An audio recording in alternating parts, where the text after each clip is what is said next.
What's up, guys? So let's solve the 2130 maximum twin sum of linked list. So if a linked list size n where n is even, then I know 0 indices of linked list node and the twins minus 1 minus I node. And for example, n equals 4, then node 0. Okay, so basically you just see this, right? So 5 and 1 are twin, 4 and 2 are twin. And then you want to return a maximum twin sum. So for example, the maximum twin sum is 6, right? Because 5 plus 1 is 6, 4 plus 2 is also 6. 7, right? And because 4 plus 3 is 7, and the 2 plus 2 is 4, right? So maximum.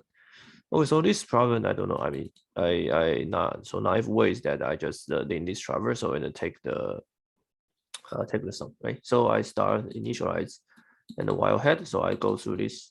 So this is the linked traversal, and I define answer to be 0, and I just go through the L divided by 2. The good way is that n must be even, right? So there's no question that I do this. And I just answer equal to maximum answer Li plus L length L minus I minus 1. Just follow the rule. Okay, so n is length of L. Okay, so return answer. Okay, then you can solve this problem not very efficient. Just go through one way. Okay, see you guys next video.